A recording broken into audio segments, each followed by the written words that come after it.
Bismillahirrahmanirrahim. Baik, Ananda, Erik dan juga Habib. Di sini Umi mau bertanya, wawancara sedikit mengenai rintangan dan juga kesukaan kalian mengenai pembelajaran biologi gitu. Apa sih yang membuat kalian merasa aktif dan juga tidak aktif dalam pembelajaran biologi? Baik, untuk pertanyaan pertama, untuk Erik dan juga Habib, kira-kira hal apa sih yang Anda sukai dari pembelajaran biologi? Erik dulu boleh. Saya senang dalam pembelajaran biologi karena di belajar biologi saya mengetahui hal-hal yang terjadi di kehidupan sehari-hari secara sistematika gitu kan. Apa proses awalnya, terus jadinya kayak gimana, dan berlanjut ke tahap-tahap yang lebih gitu. Baik, kalau Habib gimana? Saya juga sebenarnya suka sih bukan samain aja sih, tapi apalagi kalau sudah membahas teori evolusi manusia tuh, kehidupan tuh menarik gitu nah. Siap. Itu ya, berarti ada materi-materi yang kira-kira menarik ya untuk kita pelajari ya, walaupun tidak semuanya ya. Terus tadi udah, kalau si Habib materinya mengenai evolusi. Kalau Eri gimana? Kalau Materi yang disukai. Biologi.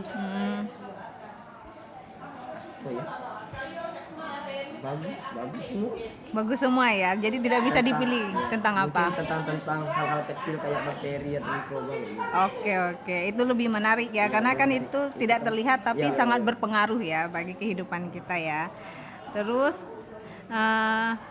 apa sih yang menjadi untuk kalian nih, kesulitan apa sih bagi kalian ketika kalian belajar biologi?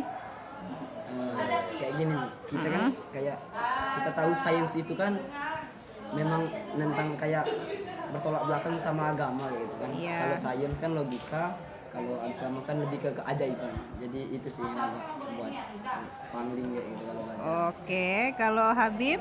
Kalau yang bikin susah itu bahasa ilmiahnya. Bahasa ilmiah. Oke. Bahasa ilmiah, keren.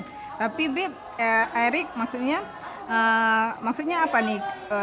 Lebih agama sama sains itu nggak bisa menyatu nih, gimana maksudnya, logikanya gimana ceritanya? Kan kalau di biologi evolusi manusia itu kan dari kera, terus evolusi jadi manusia sempurna kayak kita. Tapi kan dari agama kan dari Nabi Adam dan jadi bingung ya. Balik lagi kan masalah keimanan. Iya. Dan mungkin ini mengklirkan sedikit ya mengenai teori evolusi. Teori evolusi itu sekali lagi tekankan itu berkaitan dengan pendapat seorang. Ya kan? Pendapatnya si Darwin kan. Darwin kan bukan orang Islam kan. Sama kayak Umi, ketika Umi mau cari sesuatu yang menghebohkan gitu kan. Umi bilang, "Oh, kita itu dari bakteri" gitu kan. Kalian pasti percaya karena kan ketika kalian ada di 100 tahun yang akan datang gitu kan, ketika Umi menjadi seorang ilmuwan, padahal pada masa itu Darwin bukanlah seorang ilmuwan ya. Dan dia itu menjadi ilmuwan karena dia mengambil papernya gurunya dia gitu kan. Sebenarnya dia bukan siapa-siapa. Itu yang perlu kalian ketahui, dan tidak perlu memisahkan antara agama dan juga sains, karena mereka itu satu kesatuan ya kan. Agama itu sains itu adalah kembangan dari agama ya kan. Jadi apa yang ada di Al-Quran itu tuh sebenarnya itulah kembangan dari sains, itu dapatnya dari agama juga, dari Al-Quran ya terutama.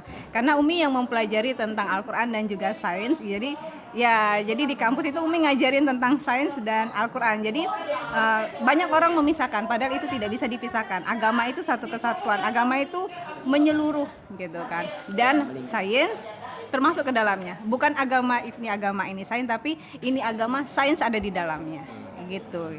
Jadi kalau kita misalnya pusing dengan satu hal, misalnya kayak evolusi tadi, kita lihat latar belakang orang yang ngomong, karena tidak semuanya itu adalah ilmuwan dan pintar gitu kan. Bisa jadi para ilmuwan yang terkenal itu adalah orang-orang yang mencuri paper orang lain biasanya ya gitu. Kamu jadi ngatain. Nah terus jadi tenangkan hati, tidak perlu gusau. Kita memang harus punya iman dalam itu ya, bersaintifik gitu. Cuman yakinlah bahwa agama dan sains tidak bisa dipisahkan gitu ya. Terus apa yang kamu lakukan untuk mengatasi kesulitan tersebut? kesulitan dalam belajar biologi. Kira-kira apa? Banyak-banyak Biasa. baca sih. Banyak-banyak baca. Contohnya ini. Keren, gila. Oke. Itu pas dulu. Iya, tentang sejarah. Iya, sejarah ini kan dari sini Iya. kan tuh lihat ada gambarnya gitu kan. Dan itu Untuk mengatasinya lebih banyak mencari tahu. iya, itu sains ya. Kita tuh harus makin banyak membaca gitu mengenai ini karena namanya sains itu kan dia terus berubah. Bukan berubah karena dia makin mundur, tapi kita harus makin berkembang. Evolusi itu kan belajar yang mundur. Ngapain kita belajar evolusi? Kita harusnya belajar bioteknologi. Iya kan? Bioteknologi kan untuk masa depan, bukan berarti kita melupakan sejarah ya, tapi itu sejarah yang dibuat-buat. Ngapain kita pelajari gitu kan? Oke. Nggak apa-apa kita pelajari cuma untuk perbandingan aja ya. Takutnya nanti masalah ngapain belajar evolusi gitu ya. Kalau pendapat Umi pribadi ya. Karena Umi lebih suka ke teknologinya. Ngapain kita membahas tentang evolusi, dan itu pun hanya pendapat orang gitu kan. Di Darwin itu kan pendapat orang yang jerapah, adaptasi yang gitu-gitu kan itu pendapat. Kayak Umi hanya berpendapat, apakah kalian percaya? Ya kan? Ya otomatis kan semuanya hanya ciptaan Allah gitu ya. Lanjut, pernahkah kamu bertanya kepada guru atau teman karena tidak paham materi pembelajaran yang kalian pelajari? Pernah nggak? Pernah lah. Pernah ya? Iya, pernah. Pernah. Oke, kira-kira itu tentang apa? Tentang itu tadi sih. Namu-namu Nama-nama ilmiah. Apa Oke, sih oke. itu namanya? Oke. Nama-nama ilmiahnya, terus ciri-cirinya juga biasanya ya. Oke. Ada yang susah disebut pisang Iya. Oke. Terus menurutmu cara belajar yang seperti apa yang kamu sukai untuk diterapkan di kelas, khususnya pelajaran biologi? Kira-kira yang kayak gimana pengennya sih kalian belajar biologi itu sama gurunya tuh pengennya kayak gimana gitu? Apa harus pakai PPT atau gimana gitu? Atau bermain di luar atau langsung observasi? Harusnya sih ada aku permainan dikit biar tidak terlalu tegang kan gitu. Oke, Tapi sip. kalau pembelajaran biologi kayaknya enakan banyakin praktek untuk materi. Iya, Praktek ya. Materinya juga Oke. ngantuk. Ya, karena kebanyakan ini konsep bukannya itu ya, seharusnya malah kebanyakan ke prakteknya ya. Oke, sip. Terus kira-kira media ya, ini media pembelajaran apa yang disukai untuk digunakan dalam pembelajaran biologi? Media ini ada yang PowerPoint, ada video, atau dengan suara atau dengan gambar. Menurut kalian lebih suka yang mana dulu nih? Kalau kalian pakai media pembelajaran lebih suka yang mana? Yang audio kah, yang pendengaran, atau yang visual ngelihat gambar, atau yang audio visual, atau yang bergerak-gerak? Terserah. Erik dulu deh, yang mana Erik? Kayaknya visual ini. Visual ya, jadi Gambar kan kita hanya dengar kayak gitu. Jadi kita nggak tahu bentuknya sebenarnya persis seperti apa. Jadi kalau gambar kan kita yang bisa ngerti dulu. Bentuknya seperti ini, bentuknya seperti ini. Oke. Kalau Habib? Gambar kayak visual juga nih. Soalnya yang kecil tadi benar sih. Kita harus nengok itunya, coba mau bentuknya ya kan. Kalau soal gambar aja sih bingung nah, itu. Nanti deh ngerti konsepnya, yang penting tahu dulu kayak gitu. Tahu Iya dulu sih. gambarannya. Yes. Apalagi kita kalau biologi itu kan tentang mekanisme ya. Kalau mekanisme cuman gambar aja nggak ngelihat misalnya dari mulut kan nggak mungkin kita lihat gambar aja. Kita pengen tahu kejadiannya ya. Oke. Jadi kayak disebut badan Golgi gitu. Kita nggak kebayang kan badan Golgi apa. Oke. Iya, betul. Terus ini terkait dengan peran orang tua ya. Apakah orang tua kalian suka melakukan diskusi atau membicarakan tentang kendala kegiatan kalian di sekolah? Sering nggak kalian diskusi?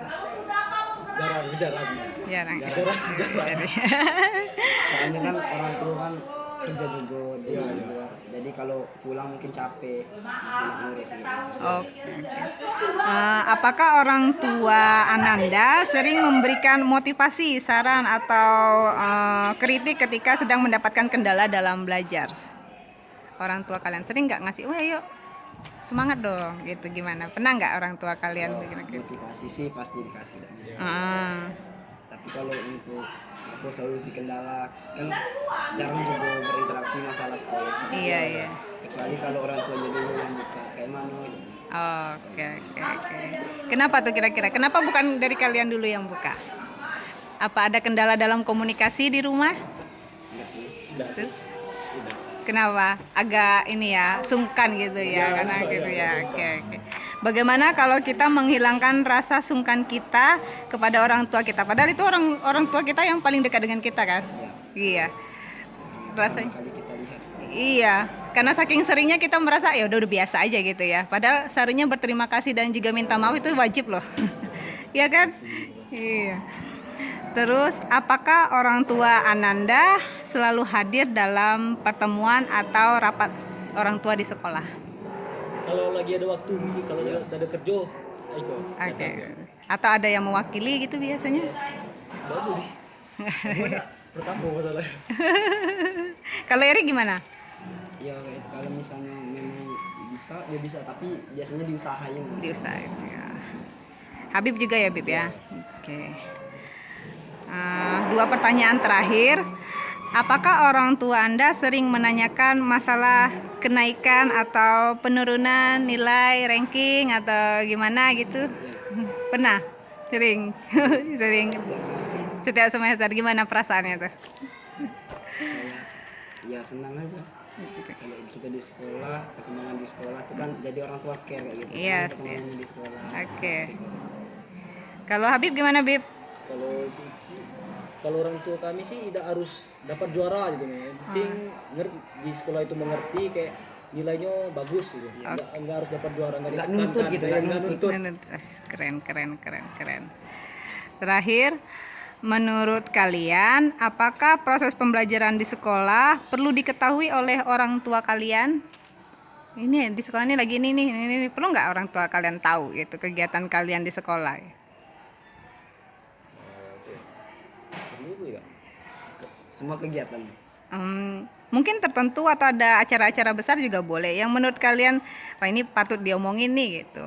Pernah nggak kalian ngomong kegiatan kalian di sekolah tuh ngapain aja nih? Hari ini aku nih nembak cewek. Siapa tahu kan? Perlu sih. Perlu. Tapi iya. kalau kita garis bawahi kegiatan yang positif. Oke. Kegiatan-kegiatan positif ya yang perlu diketahui oleh orang tua ya. Baik, Umi tutup kegiatan wawancara gitu ya secara tidak resmi ini. Terima kasih banyak telah bersedia untuk menjadi narasumbernya Umi hari ini.